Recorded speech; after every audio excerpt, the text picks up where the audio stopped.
Bon, alors bonjour à tous, nous sommes dans notre deuxième causerie sur les châtiments et les sentences divines.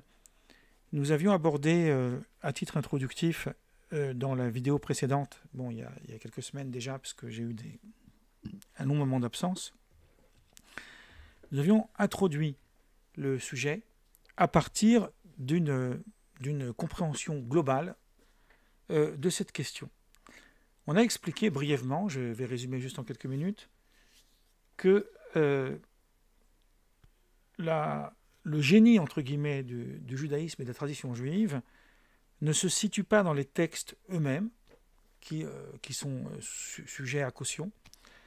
Certains peuvent être extrêmement violents, mais dans la manière de les lire, de les interpréter. Elle permet à la fois une lecture pacifique des textes, et en même temps, elle peut déboucher, à l'inverse, à une lecture violente des Écritures.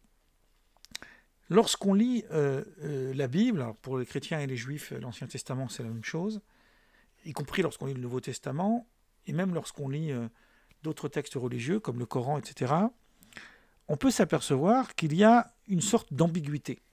D'un côté, ces textes-là prônent l'amour du prochain, ils prônent une justice sociale, il y a la notion de charité, il y a la notion de l'écoute de l'autre, de la patience, il y a des vertus extrêmement nobles qui auraient tout à fait pu être compatibles avec la pensée helléniste.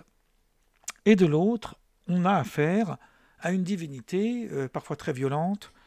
Les sentences après la mort sont extrêmement complexes pour comprendre exactement où cela nous amène. Et même si la Torah elle-même, le texte lui-même de la Bible, parce que la Torah au sens restreint c'est les 5 livres de Moïse, mais moi je parle de la Bible au sens large, n'indique rien sur cette notion de sentence divine après la mort, il y a quand même certains versets qui laissent entendre une damnation éternelle. Qu'est-ce que ça veut dire damnation éternelle ? Ça reste à voir. Le problème est de quelle manière nous allons prendre ces textes. Est-ce qu'on va les garder tels quels ? Ou est-ce qu'au contraire, on va essayer de leur apporter une lecture plus humanisante, plus pacifique ? Alors j'avais cité un texte de Lévinas qui dit que dans la Torah, en fait, on trouve des passages que lui, il appelle indigestes, c'est-à-dire des passages qui sont difficiles à lire de par leur violence, et on trouve des passages qui sont au contraire digestibles, c'est-à-dire qui sont tout à fait convenables. Alors, lorsqu'il y a une contradiction entre des versets que Lévinas appelle indigestes, je vais reprendre son expression, et des versets que Lévinas appelle digestibles, alors je viens de le dire, on a deux façons de faire. Est-ce qu'il faut interpréter les textes digestibles à partir des textes indigestes et retenir justement l'indigestible, ou l'inverse? On doit plutôt au contraire, et là je cite Lévinas, les passages dans la Torah qu'on peut trouver indigestes doivent s'éclairer par les passages digestibles et non inversement. Et en fait, il va expliquer plus loin que toute la spécificité de la tradition juive, c'est de montrer la nécessité interne des uns et des autres. On a besoin des deux versets, et que le rôle des pharisiens, alors les pharisiens au sens noble, c'est-à-dire tous ceux qui ont produit la tradition rabbinique dans les premiers siècles, et aussi un petit peu avant notre ère, là, on voit qu'au contraire, ils avaient une telle conscience des Écritures qu'ils étaient prêts à dépasser, là aussi je cite Lévinas par rapport à un autre texte, l'inéluctable dureté de l'Écriture par une interprétation qui va nous amener à une compréhension plus légitime des textes, plus acceptable, on va dire, plus acceptable. Nous, on a commis un ouvrage qui s'appelle « De la violence juive », et dans cet ouvrage, on a expliqué, en gros, on reviendra sur pas mal de sujets qui ont été abordés dans cet ouvrage, on a expliqué en gros que le problème avec les textes violents de la Torah et de la Bible, donc du Tanakh, c'est pas que on a pu les rendre caduques, cette notion de caducité des textes n'existe pas dans la tradition juive. On considère que la loi mosaïque, elle est pour toute l'éternité. On n'est pas en train de parler de l'évolution de la loi, c'est un autre sujet. L'évolution de la loi suppose une compréhension de la loi contextualisée dans la situation contemporaine, alors que la caducité de la loi viendrait dire ces lois sont rendues caduques, elles n'ont plus de sens aujourd'hui. Cette idée n'existe pas dans la tradition juive. Donc comment les rabbins ont-ils fait pour dépasser le cadre violent des Écritures?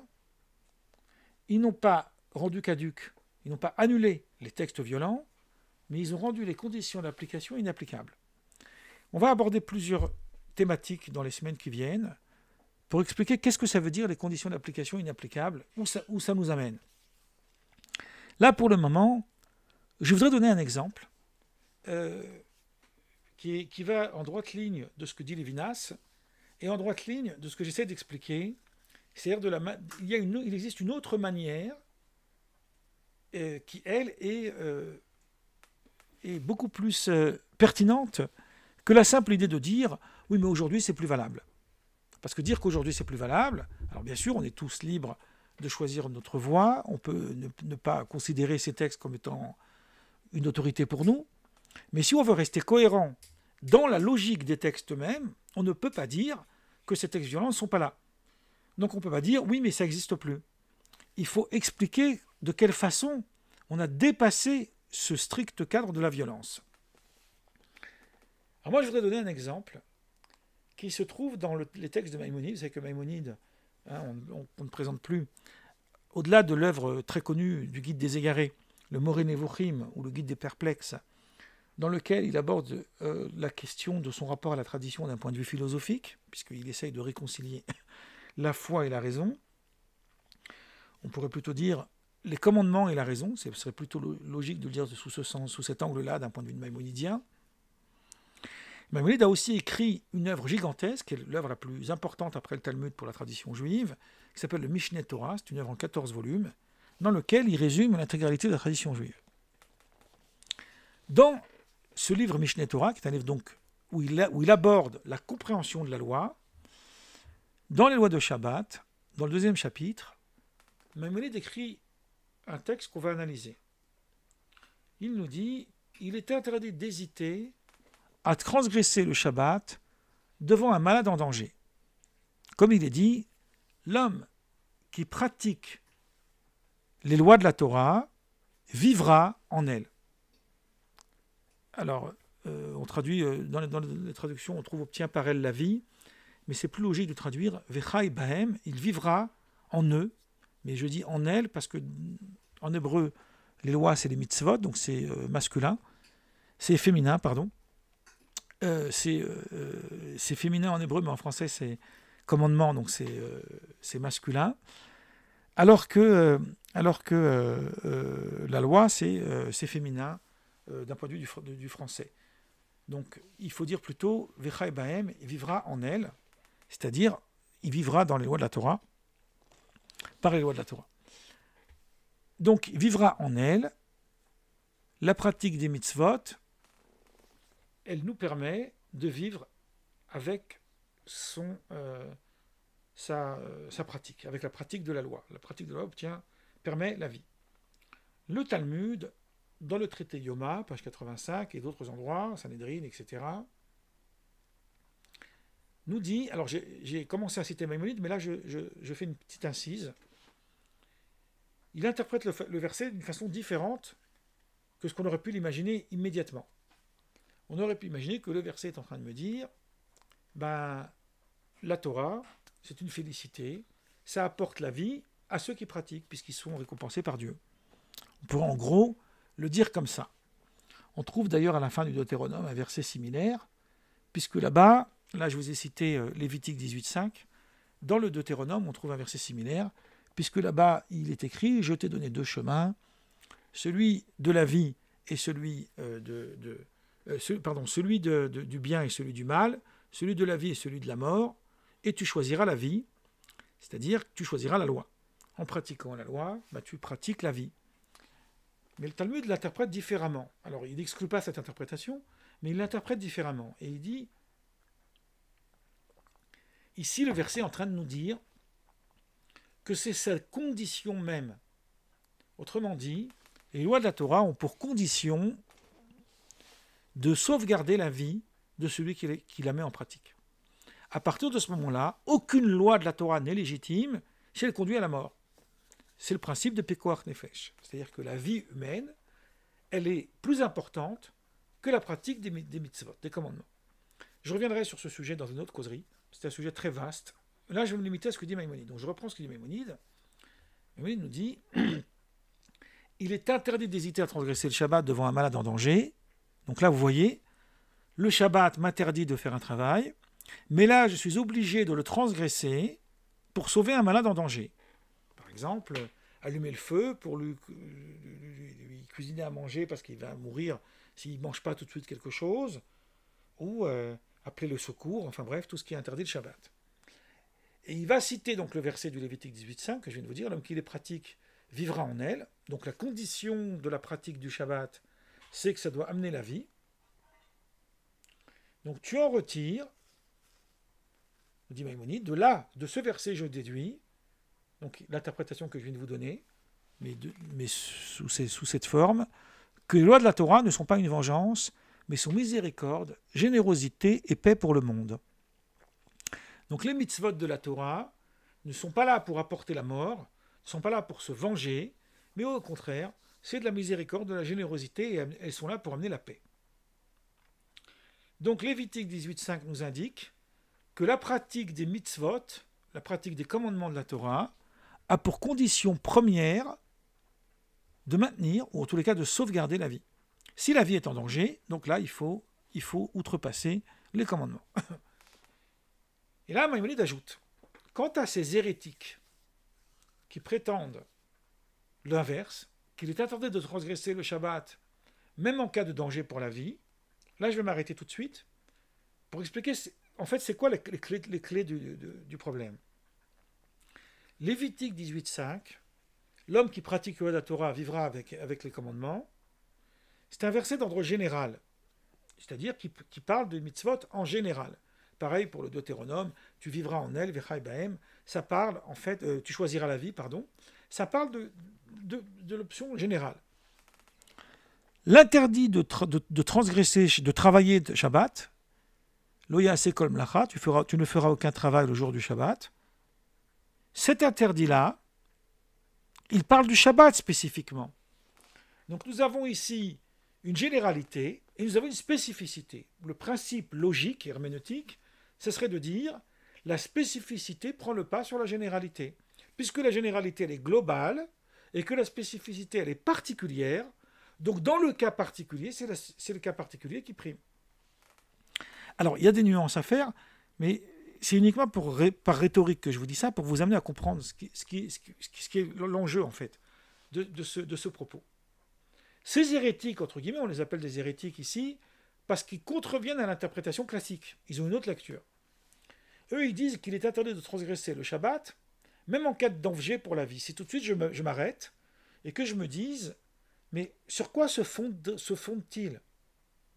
Je répondrai, ils se fondent sur le fait que dans les lois de Shabbat, il n'y a rien dans la Torah qui nous indique que la vie humaine elle est prioritaire. Elle nous dit qu'il ne faut pas travailler, elle ne nous dit pas qu'il y a des cas où c'est permis. Même si en réalité il y a des cas où c'est permis, par rapport au temple, etc., mais pas par rapport à la question de la vie humaine. Pour résoudre la question de la condition de la vie humaine, il faut en passer par Lévitique 18, qui lui parle d'ordre général. Mais il y a pire que ça. Parce que Maïmonide continue et dit « Ceux qui prétendent, donc ces hérétiques, qu'il est interdit de transgresser le Shabbat même en cas de danger pour la vie, le verset dit à leur sujet, et moi aussi, je leur ai donné des commandements, donc des mitzvot, qui ne sont pas bons, et des jugements par lesquels ils ne pourront vivre. » Ézéchiel 20, 25. C'est-à-dire, je vous apporte des mitzvot qui vont vous amener à la mort. Donc il y a bien un verset dans Ézéchiel 20, 25 qui nous indique que les mitzvot de la Torah, elles vont nous amener à la mort. Alors il y aurait une longue étude à faire sur la problématique d'une mitzvah, c'est-à-dire de la déduction d'une loi, à partir des livres prophétiques. C'est un problème ici, puisque Ézéchiel, c'est une œuvre prophétique, alors que Lévitique, c'est la Torah. La Torah, c'est la loi. Ézéchiel, c'est une œuvre prophétique. Je ne vais pas rentrer dans ce sujet-là maintenant, faute de temps d'abord, et parce que ça je ferai peut-être l'objet d'une autre causerie, dans un autre contexte, parce que ce n'est pas le contexte ici des châtiments ou des sentences divines, c'est un contexte global, comment on doit interpréter les versets. Mais il y a un élément sur lequel on va tous tomber d'accord, qui est un élément de principe, qui est relatif à la connaissance. Et ça, les livres prophétiques nous apportent des moyens de compréhension et de connaissance de la loi. Donc, en gros, si je résume le texte de Maïmonide, j'ai deux versets qui se contredisent de plein fouet. J'ai un verset, Lévitique 18.5, qui me dit « Vechai bahem », ça veut dire que les mitzvot, les commandements de la Torah, sont faits pour amener la vie. Et j'ai un verset de Ézéchiel 20.25 qui dit non. Les préceptes que je vous ai donnés ne sont pas bons et les jugements que vous possédez ne vous amèneront pas à vivre, mais à la mort. Alors bien sûr, le texte d'Ézéchiel est rhétorique, ça parle d'un cas particulier où les fils d'Israël auraient abandonné la loi. Il faut lire là-bas le texte d'Ézéchiel. Mais comment réconcilier ces deux versets? Donc là, nous avons l'exemple type de ce dont parle Lévinas lorsqu'il dit les passages dans la Torah qu'on peut trouver indigestes. Donc ça, c'est « Et moi aussi, je leur ai donné des préceptes qui ne sont pas bons et des jugements par lesquels ils ne pourront vivre », doivent s'interpréter à partir des passages digestibles. Qu'est-ce que c'est le passage digestible? L'homme qui pratique la Torah obtient par elle la vie. Donc c'est l'homme qui pratique la Torah obtient par elle la vie qui doit expliquer Ézéchiel 20.25. Et ce n'est pas Ézéchiel 20.25 qui doit expliquer Lévitique. Quelle est la différence entre les deux méthodes? Si je considère que la norme, c'est Ézéchiel 20.25, je vais limiter le champ d'application de Lévitique 18 pour en déduire qu'en réalité, les commandements de la Torah sont là pour nous apporter la mort. Et si je fais l'inverse, si je prends au contraire Lévitique 18, c'est un peu technique, pardon, mais l'idée c'est de comprendre un peu la logique talmudique, et que je considère que ça c'est la norme, on verra après, dans les semaines suivantes, que c'est vraiment la norme, que le but des mitzvot de la Torah, c'est d'obtenir la vie, alors là, dans ces cas-là, c'est à moi d'expliquer Ézéchiel 20.25. C'est-à-dire en lui apportant une autre interprétation qui ne contredirait pas Lévitique 18. Donc, c'est quoi le débat avec ce que Maïmonide appelle les hérétiques? Ces hérétiques, eux, ils disent qu'il est interdit de transgresser le Shabbat, même en cas de danger pour la vie. Donc, a priori, ce ne sont pas des hérétiques. Ce sont au contraire des gens qui veulent respecter la loi. Sauf qu'on les appelle hérétiques parce qu'ils pervertissent la loi. Comment ils pervertissent la loi? Parce qu'au lieu d'interpréter Ézéchiel 20.25 à partir de Lévitique 18 et continuer à déduire que les mitzvot de la Torah sont là pour amener la vie, d'accord? Mais eux, qu'est-ce qu'ils font? Ils rejettent Lévitique 18, ou en tous les cas, ils réduisent le champ d'application de Lévitique 18 pour maintenir Ézéchiel 20.25 et pour déduire que le principe, c'est que les mitzvot de la Torah doivent amener à la mort. C'est pour ça que ce sont des hérétiques d'un point de vue de Maïmonide. Alors que, selon la norme rabbinique, ce que justement les rabbins ont apporté, c'est l'inverse qu'il faut faire. Il faut limiter le champ d'application d'Ézéchiel 25, ou en tous les cas l'expliquer, parce que ça reste toujours un problème qu'il va falloir expliquer, et l'amener vers Lévitique 18 pour maintenir la notion de vie dans la pratique des mitzvot. À partir du moment où on a déduit que effectivement c'est Ézéchiel 20.25 qui dit que les mitzvot de la Torah amènent à la mort, qui doit être interprété pour justifier Lévitique 18 qui dit que les mitzvot de la Torah amènent à la vie. Donc ça veut dire que je fais le choix, je reprends la phrase de Lévinas, d'interpréter les versets indigestes à partir des versets digestes et pas l'inverse. Je vais donc me poser une question très simple, et c'est avec ça que je vais conclure. Pourquoi alors y a-t-il ces deux versets?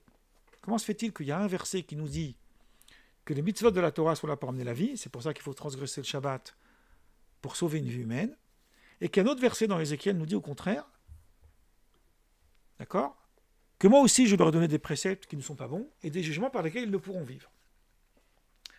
La réponse à cette question, je ne vais pas résoudre ici la contradiction des deux versets eux-mêmes, mais je vais aller plus haut que ça, c'est-à-dire je vais me situer en amont. Quelle est ma vision du texte avant que je commence à les lire? Avec quel esprit je vais lire les textes? Alors sur ça, justement dans mon ouvrage de la violence juive, je montre, à partir d'exemples qu'on abordera les semaines suivantes, et d'autres exemples encore qui ne sont pas dans le livre, qu'en réalité, le problème ici qui se pose, c'est quel est de quelle façon je vais lire ces textes. Il y a une notion qui est vraie pour toutes les religions monothéistes, et à tel point que Maïmonide dit que c'est toute la religion de Moïse qui serait nulle et non avenue si ce principe n'existait pas, qui est le principe du libre arbitre, ce qu'on appelle en hébreu la prira chofshit. C'est-à-dire que pourquoi je suis responsable de mes actes, c'est un des éléments sur lequel Spinoza n'est pas d'accord, je suis responsable de mes actes parce que si je commets une transgression, c'est parce que, ou je commets un crime, c'est parce que je l'ai moi-même choisi. Mais si je n'avais pas le choix, si j'étais contraint par une force extérieure, donc je n'ai pas de libre arbitre, donc je ne suis pas coupable. Je ne peux pas être coupable d'accomplir une contrainte. Ce principe, je montre qu'il est vrai aussi pour l'interprétation. Autrement dit, le texte nous laisse livrer à nous-mêmes. Il ne dit rien. D'un côté, il nous dit « Shabbat, il faut ne pas travailler ». D'un autre côté, il nous dit d'ordre général que les mitzvot, elles sont là pour apporter la vie. Mais d'un autre côté, il laisse entendre dans Ézéchiel 20-25 que les mitzvot peuvent aussi apporter la mort.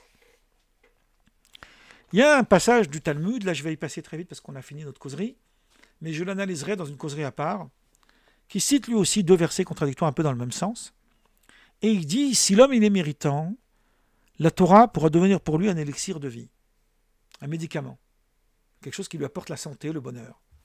Mais si, au contraire, il mérite pas, autrement dit, il choisit l'autre voie, alors ça peut devenir pour lui un poison de mort. Le texte, il est neutre, en gros. La question, est-ce que Dieu est un Dieu d'amour? Est-ce que le texte est un texte d'amour ou un texte violent? Un texte pacifique ou un texte violent? En réalité, d'un point de vue de la tradition juive, elle est mal posée. Parce que le texte, il est neutre. Il laisse à la personne le libre choix de choisir la voie qu'il va choisir. Et c'est pour cette raison que aucun n'a raison. C'est pas celui qui brandit Lévitique 18 en disant les mitzvot ça sert à amener la vie, qui a plus raison que celui qui va citer Ézéchiel 25, qui au contraire là-bas dit que les mitzvot ça sert à apporter la mort. L'un n'a pas plus raison sur l'autre. En revanche, il y en a un qui choisit de faire des mitzvot un chemin de vie, et c'est par ce choix-là qu'il va décider d'interpréter les textes en ce sens, et il y a l'autre qui choisit de faire au contraire un chemin de mort. La seule question qui est à nous poser, c'est quel est le chemin que nous allons choisir. Cette idée va nous permettre de comprendre pas mal de choses sur les textes violents de la Torah, de telle sorte qu'on pourra un peu les voir autrement. Voilà, là je vais m'arrêter ici pour aujourd'hui.